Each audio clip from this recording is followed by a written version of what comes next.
সাংবাদিক বন্ধুগণ, আমি ধন্যবাদ জানাই জাতির এই কাঙ্ক্ষিত পরিবর্তনে আপনারা সমান তালে জাতির ইচ্ছাকে আকাঙ্ক্ষাকে ধারণ করে দিনরাত আপনারা পরিশ্রম করে যাচ্ছেন এবং দেশবাসী বিশ্ববাসীর কাছে সত্য আপনারা তুলে ধরছেন। এই জন্যে আমি আপনাদেরকে ধন্যবাদ জানিয়ে আমার কথা শুরু করছি। আপনারা জানেন এই মাসের 5 তারিখ বাংলাদেশে একটা কাঙ্ক্ষিত পরিবর্তন এসেছে। এই পরিবর্তনের সামনের সারিতে থেকে যারা লড়াই করেছে অন্যায় অসত্য এবং জুলুমের বিরুদ্ধে অধিকারের পক্ষে, তাদের কয়েকজন গুরুত্বপূর্ণ সমন্বয়ক আছে যারা সমন্বয় করে গোটা কর্মসূচি বাস্তবায়ন করেছে। তাদেরই একজন হচ্ছে হাসনাত আবদুল্লাহ। সে কুমিল্লার একজন ছেলে, ঢাকা বিশ্ববিদ্যালয়ে লেখাপড়া করে। আপনারা তার সম্পর্কে জানেন। গতকালকে একটা বাহিনীর কিছু লোকেরা তারা প্রতিবাদ করতে এসে সমস্ত আইন কানুন ভঙ্গ করে গায়ের জোরে তারা সেক্রেটারিয়েটে বা সচিবালয়ে ঢুকে পড়েছিল। তাদের উদ্দেশ্য খারাপ ছিল। সেখানে ঢুকে গালিগালাজ, উচ্ছৃঙ্খল অবস্থা সৃষ্টি করা, এরে ধরো ওরে মারো, এই ধরনের অবস্থা তারা সৃষ্টি করেছিল। যারা ত্যাগ এবং তিতিক্ষা, যারা নিজের জীবন দিয়ে বুকের রক্ত দিয়ে সামনের সারিতে থেকে লড়াই করেছে, তারা যখন শুনেছে দেশকে অস্থির করার জন্য এই ধরনের একটা পদক্ষেপ নেওয়া হয়েছে, তারা এসেছিল ছুটে তাদেরকে শান্ত করার জন্য, বোঝানোর জন্য। এই যারা দরদ নিয়ে তাদের পাশে এসেছিল, এই লোকগুলো, এই বাহিনীর লোকগুলো তাদের গায়ে হাত তুলেছে, তাদেরকে মারধর করেছে। আপনারা এটা দেখেছেন এবং আপনারা এটা জেনেছেন। আপনাদের মাধ্যমেই আমাদের জানার সুযোগ হয়েছে, মিডিয়া আপনারা তুলে ধরেছেন।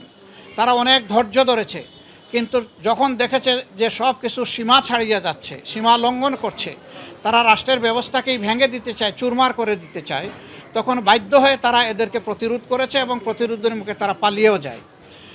ওই সময়টাই তারা হাসনাত আবদুল্লাহ সহ আরও অনেকের উপরে হামলা করে। এখানে চিকিৎসাধীন কমপক্ষে 3 জন আছেন যারা গুরুতর আহত হয়েছেন। আমরা দেখতে এসেছিলাম। 2 জনকে অস্ত্রোপচারের জন্য ওটিতে নেওয়া হবে, এই জন্যে ডিস্টার্ব হবে জেনে আমরা ওইদিকে যাইনি। আমরা শুধু হাসনাত আবদুল্লাহকেই দেখে এসেছি। আলহামদুলিল্লাহ, যতটুকু দেখেছি সে আশঙ্কামুক্ত। বাকিটা আল্লাহ ভালো জানেন। আমরা দোয়া করি আল্লাহ যেন তাকে সুস্থতার পূর্ণ নিয়ামত দান করেন। আর এই রকম একটা কাঙ্ক্ষিত গণবিপ্লবকে বিফল করে দেওয়ার জন্যে যে কোনো দিক থেকেই যে আসুক, গোটা জাতিকে এর ব্যাপারে সোচ্চার সজাগ থাকতে হবে এবং কেউ অপতৎপরতা চালালে সেটাকে বন্ধ করে থামিয়ে দিতে হবে। আপনারা কয়দিন হলো ভাই? এখনও তো একটা মাস হয় নাই, সামান্য কয়টা দিন গিয়েছে। দুনিয়ার জমানো সমস্ত দাবি দেওয়া নিয়ে সবাই এখন রাস্তায় নেমে গেলে যারা এখন সরকারে বসেছেন তারা দেশটা গুছাবেন কিভাবে? এতদিন আপনাদের দাবি দেওয়া কোথায় ছিল? সেই দাবি দেওয়াগুলো এতদিন করলেন না কেন? এখন এরা দায়িত্ব নিয়েছে জনগণের অনুরোধে। তারা তো ইচ্ছা করে এখানে আসেনি। তাদেরকে যদি সহযোগিতা না করে এইভাবে ব্যতিব্যস্ত করে তোলা হয়, তাইলে রাষ্ট্র পুনর্গঠন এবং মেরামতের যে কাজটা, এটা তো তারা করতে পারবে না। এখানে সকলের দায়িত্বশীল আচরণ আমরা আশা করি। যার যার দাবি আছে একটু ধৈর্য ধরেন।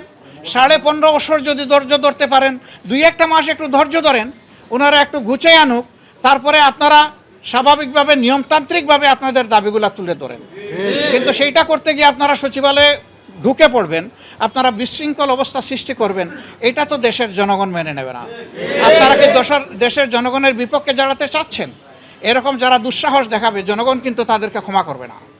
আমরা আশা করব যে তাদের সকলের শুভবুদ্ধির উদয় হবে এবং কারো উস্কানিতে, ষড়যন্ত্রে তারা পা দেবে না।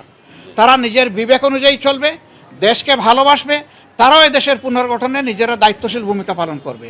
আমরা সকলের কাছে সেই দায়িত্বশীল আচরণ আশা করি। আমাদের এই সাংবাদিক বন্ধু প্রশ্ন করেছেন, গতকাল প্রধান উপদেষ্টা জাতির উদ্দেশ্যেই প্রথম ভাষণ দিলেন। তো তিনি বলেছেন যে 17 দিনও হয় নাই, কিন্তু ইতিমধ্যে অনেক সমস্যা আমাদের দিকে ধেয়ে আসছে। সবাইকে তিনি ধৈর্য ধারণ করার জন্য অনুরোধ জানিয়েছেন, ওনাদেরকে একটু সময় দিতে বলেছেন। সামগ্রিক ভাষণকে আমরা কোন দৃষ্টিতে দেখছি? আমরা মনে করি একটা দায়িত্বশীল ভাষণ উনি দিয়েছেন। এই সময় এটাই দরকার ছিল। জাতিকে সামনের দিকে আশা জায়গা নিয়ে কথা জাতির শোনা প্রয়োজন ছিল। তার বক্তব্যে তার প্রতিধ্বনি হয়েছে বলে আমরা মনে করি। তবে এটা ঠিক যে এই প্রতিধ্বনির মধ্যে আমার আকাঙ্ক্ষা পূরণ না হতে পারে, আরেকজনের আকাঙ্ক্ষা পূরণ না হতে পারে। দেখতে হবে সামগ্রিকভাবে সারা দেশবাসীর আকাঙ্ক্ষার প্রতিফলন হয়েছে কিনা। আমরা মনে করি হয়েছে এবং আমরা মনে করি তারা এখনও রাইট ডিরেকশনে আছেন। তাদেরকে সেভাবেই এগিয়ে গেলে আল্লাহ সাহায্য করবেন, দেশের জনগণও সাহায্য করবে ইনশাআল্লাহ। আমরা জামাতে এদেশের সচেতন জনগণ হিসাবে আসবো এবং ছাত্রদেরকে বাদ দিয়েও আসবো না, আমরা তাদের সহযোদ্ধা হিসাবে আসবো। তবে আমরা দোয়া করি এইগুলার যেন প্রয়োজন না হয়, সবার জন্য শুভ বুদ্ধির উদয় হয়।